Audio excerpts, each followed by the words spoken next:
All right. Hello. Welcome back to Dragon Ball Z Dokkan battle video here. So obviously Gomah, he's pretty crazy. So I already did do the full breakdown as well as the rainbow sort of defense calcs.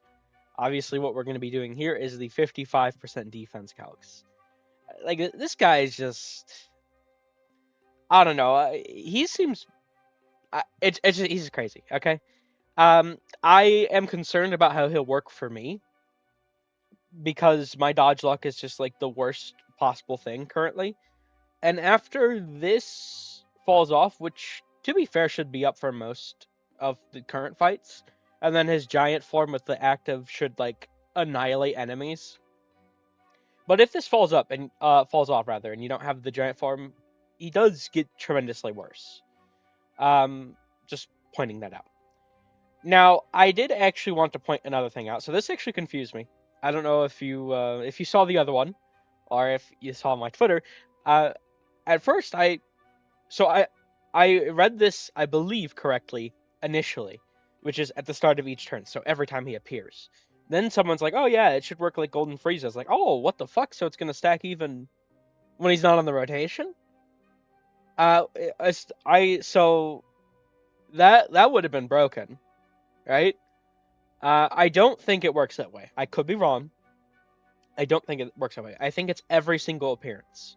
I figured it was worth noting that I got temporarily confused, and I feel like this may confuse some other people. This should be every time he appears rather than every single turn. Because, it says at the start of each turn, not like from his appearance. But there are two characters. In fact, I only have one pulled up. I probably should have pulled up the other one. That are good examples of this. So if we go over to the wiki here real quick, and we'll get to the calcs in just a moment. I just want to point this out for people. If we open cards here, oh, hold on. Let me go to Bulma, and this will be sort of the best way to show this. So at the start of each turn, this only stacks when she's on the rotation, right? And then if you look at Golden Frieza's wording, so how the person pointed it out, it's like, okay, which to be fair, I get it. Dokkan with the wording, it can be a mess sometimes, right? But his is specifically, although his was like a falling off sort of thing, but it was like, okay, maybe the person's like, okay, this should work like Golden Frieza. It does not, because as you can see, this says for every turn passed. Now we're looking at him pre EZA. This sort of works the same in a way after EZA, although it's for every 2 turns passed. So effectively, it's each appearance now. Um, but as you can see, this says at the start of each turn, same as Bulma's, different from Frieza's. So this should only stack when he's actually on the rotation. Um, just wanted to make that abundantly clear because I got it correct at first, and then I got confused. But I'm back. I'm back on track, and I figured with how Dokkan is, it probably could throw some other people off track. So I wanted to highlight that at the start here. But anyway, let's head over to the 55% calcs. So Gomah here. I mean, this character, 99% damage reduction, 73% dodge. Like he's pretty good. Now the thing is with Gomah, I will say once again, when he runs out of the 99% damage reduction, his defense just takes dramatically. Now, to be fair, he does still have 33%, right? That's not nothing. But he falls off dramatically. So I do think that's worth noting. He's so weird because he should like absolutely dominate festival of battles, and he should absolutely dominate the meta we're in, and he's a stacking character. However, I do think we are moving into like a medium sort of long content meta, and this guy is not going to be built for medium long content. I know it sounds kind of weird, but he's not with how he's sort of Because you'd think, oh, okay, stacking character, he should be really good for medium long content. But I honestly, I don't know. I mean, I suppose it depends on how things go. And at the very least, you could, I suppose, for medium long content, just float him constantly. And that should honestly work very effectively. Although, I mean, he only has the dodge for the first 4 turns. But, I mean, if you just, you get on like turn 1, you float him. Turn 4, you float him. I mean, he'd come back around turn 7. That'll be the first turn he doesn't have his intro dodge. So it'd be pretty late into the fight. So I don't know. I mean, I suppose you could make him work in that setting, especially with his giant, as well as the active should do quite a bit of damage. But I mean, these are not competitive numbers defensively, obviously. And as we scroll down here, I mean that's his first turn to be fair. But as we go down here some more, like these just are not competitive with just 33% damage reduction. So I don't know. He's very weird because before those first 3 hits, he is number 1. Or at least he looks like it. I mean, I don't see how he's not, to be honest with that. I mean, if you get really unlucky like I do with the dodge, I mean, maybe, but which is why I've been a little hesitant with him, or at least I was a little earlier on. But I mean, he just looks so crazy. I mean, he has an AOE as well, so I mean, you got to think. Oh wait, this is this one. Okay, here we go. So this is an AOE, right? And his 12 key effect is 20% defense support to allies for 2 turns. So he's going to be like really, really good for Festival of Battles. Especially like if you're running like the manga characters, this 20% defense will be very, very impactful. I would say a team with like this guy, and you get like Vegeta Trunks on there, and some manga characters should honestly dominate Festival. I mean, we'll have to see once he's out and everything, but I really do think it will.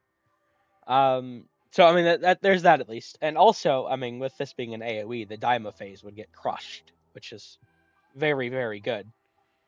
Um, yeah, I don't like he's just the support and then being unkillable. Like it's just so insane. And I mean this over here. So with these giant forms, I want to point this out. I didn't really focus on this too much before. Now this is his baseline attack stat. We don't know what his sort of rainbowed hidden potential attack stat will be. But these giant forms just have insane amounts of like attack.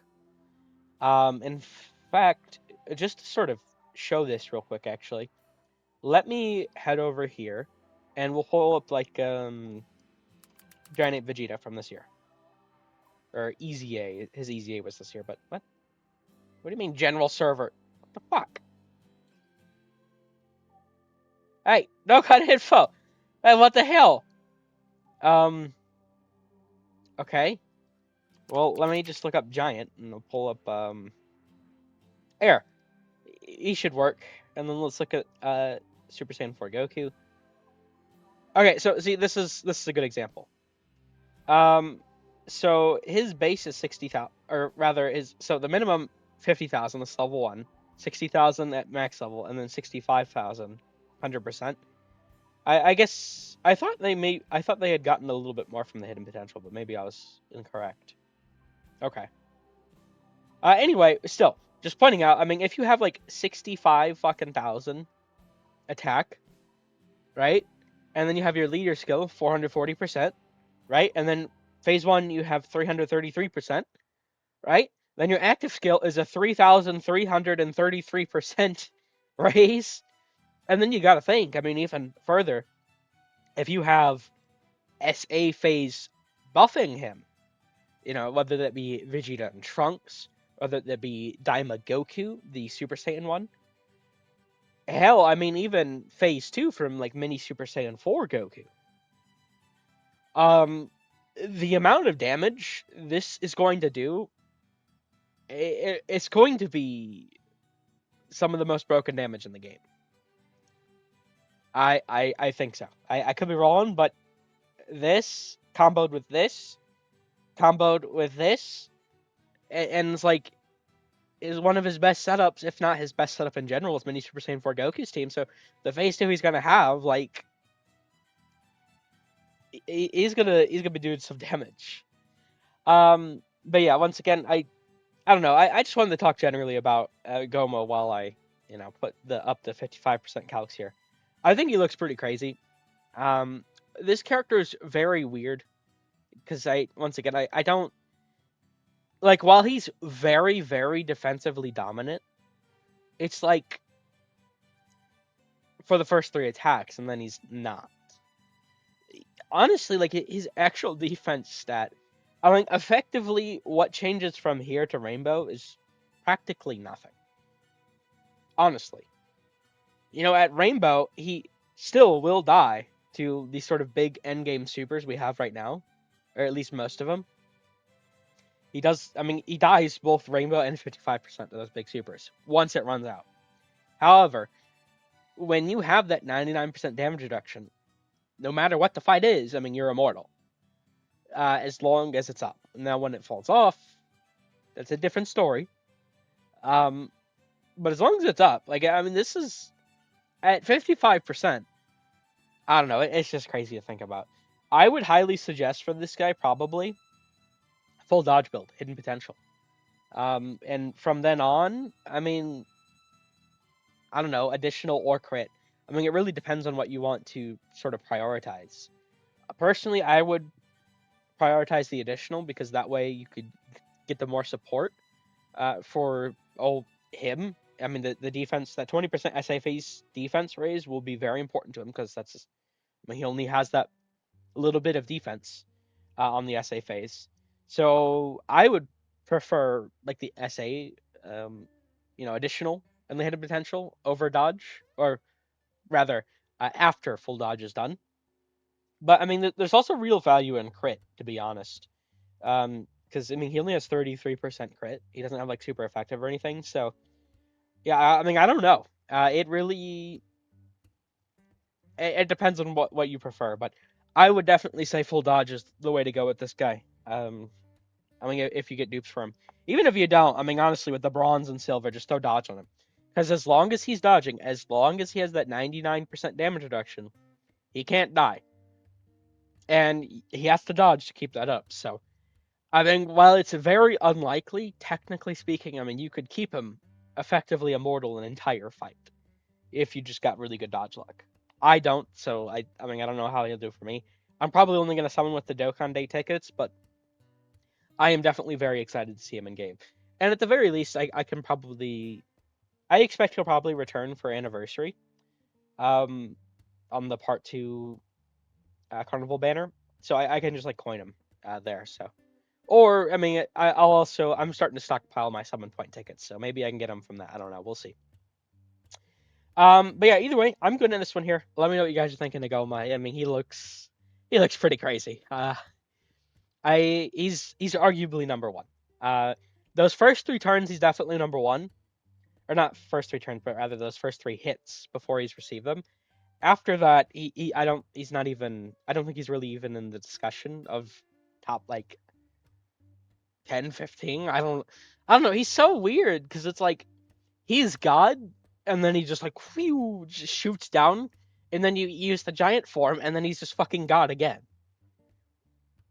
And by the way, the condition for using the giant form, it's literally just next turn after evading or receiving an attack. So you just get it for free on his next appearance.